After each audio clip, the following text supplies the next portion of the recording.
Hey friends, I'm Michael, and you know what? This is tax season right now.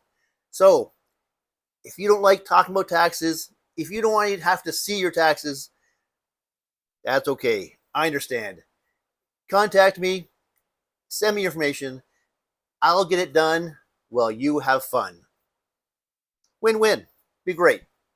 Now, this is a time we need to ask a few questions and just make sure we're all on the same page getting our taxes done, being properly prepared to do it right. So, I got a few questions I'm going to put out to you, and I'll share some answers. Some of them pretty straightforward. The last one is going to be pretty controversial, and I want your feedback on it because I think it's kind of fun to play the game. If I was Prime Minister, what would I do? So, we'll get to that in a moment. But first of all, we're going to quickly go over the who, what, where, when, and why about doing taxes. Now, the who. Who has to do their taxes? Well, easy to say, anybody who has income needs to do a tax return. So, that's straightforward. However, there's actually more to it than just that. I know some people are going to say, oh, I'm low income or I've no income, so maybe I don't need to bother. Well, I'd advise you, everybody should do a tax return each year and just stay up to date and avoid some questions in the future. Now, there's some benefits to it as well. So even if you are of low income or even no income, first benefit is that the information you put in with your name and address, your basic info, gets passed on to Elections Canada if you choose to have it done. There's a question on the form asking if you want your name passed on to Elections Canada so that you're pre-registered for the next voting. That's a good service. Why not? But it's your choice to do that. Another benefit of doing a tax return, even if you have very low income, is that in the tax return, there's actually a money bonus for you called the Canada Workers Benefit. For those of low income, if you get your tax return in and you're reporting your low income, they give you a little bonus on your refund. Now, it's on a sliding scale. Can't quote you the exact numbers you'll get from it, but you got to do your return to find out.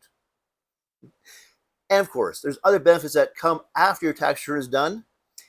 If you have children, or they're dependent on you, and underage, you can get a child benefit from the federal government. So extra money. Of course, you got to do your tax return first. And we all know the GST rebates. So finish tax return, get the GST paid back to you, get your child benefit money sent to you. Very easy money right there. Just getting your tax return done. So if you haven't done your tax return yet, call me.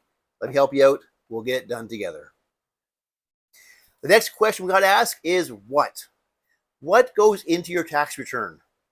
Well, obviously, everyone wants to know about all types of income that you have had in this past calendar year. So first of all, your payroll income, which your employer should have given you a T4. There's also other income from your investments. If you have investments that are unregistered, that has to be reported as well. The investment companies should send you a T3 or a T5 form.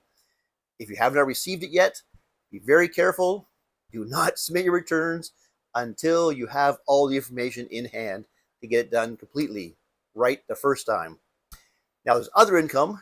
You may have a small business, and if you do, well, just contact your tax preparer quickly and get all the information you need to get that prepared for them before you go for the task of completing your tax return. Now, there might be other income, whether insurance benefits paid back to you, if you had school scholarships paid to you, you may have had a withdrawal from your RSP, which is also considered income to you. There will be a receipt for that. Make sure you include that as well. But those are incomes which need to be reported. There's also other expenses you might be able to claim to reduce the taxable income or reduce the tax you owe. So, very important to talk to your tax planner and get some tips on what to include. There might be some expenses from your job which you can claim. If you have a small business, there will be a lot of expenses you can claim to reduce that business income. In Canada, you can claim medical expenses. So be sure to ask your tax preparer about all of these things and be prepared before you go for your tax return appointment. The next question is when? Well, very quickly, in January, the CRA turns off the e-file system because they're updating their files, making sure they're all ready. It's turned back on again the third week in February. So for us this year, that's February 23rd, 2026. The e-file system is turned on. Now, the end date of the tax season is April 30th. If you have a refund expected, well, no real consequence. But if you owe money, the next day they're going to charge you a penalty on having your money late paid. So don't be late to pay your bill. The next question is where?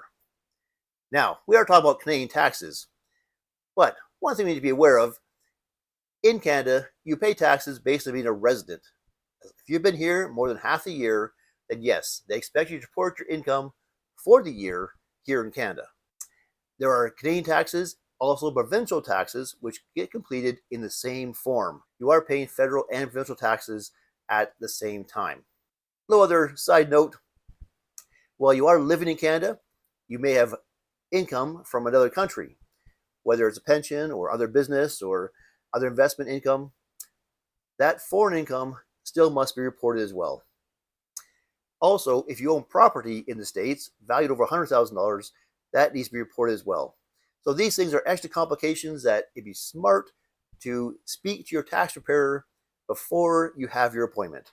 Let them be prepared for your special needs in the tax return. This is the question you've been waiting for. This is the question that's going to be controversial. This is the question where I want your feedback. So, why do we have to do taxes? Why do I have to give my money to the government? Well, the simple answer is the government is like a corporation. They're a business. They are providing services, military services, health services, just basic governing and regulation services, and that's all good. We do want to live in a safe country that's governed, has law and order, and is well organized for everybody's benefit. Any corporation that provides a service requires income, and we have to pay that income. There's a lot of controversy about that. We really don't have any control about how much they take from us because they set the rules. And we don't really have any control about what they do with it. It can be very frustrating. The government takes our money, and they spend it, and then what? Well, they'll take it again next year and spend some more. Let's play a game. If you were Prime Minister, what would you do differently with the tax system? How would you change it to make it more fair? How would you change the tax system so that people would be happy to pay their taxes? If I were Prime Minister, I would change the system so that the only people who could vote in an election were, first of all, those who had completed all their previous tax returns. Because if it's your money, you should be able to decide who's going to be spending it. I think that would be very empowering, very inspiring, and people would want to do their taxes knowing that they actually had a voice in how their money was going to be spent. So that's my idea. What do you think? Is it good? Would you do it? Would you vote for me to be Prime Minister? So add some feedback. I'd love to hear your comments.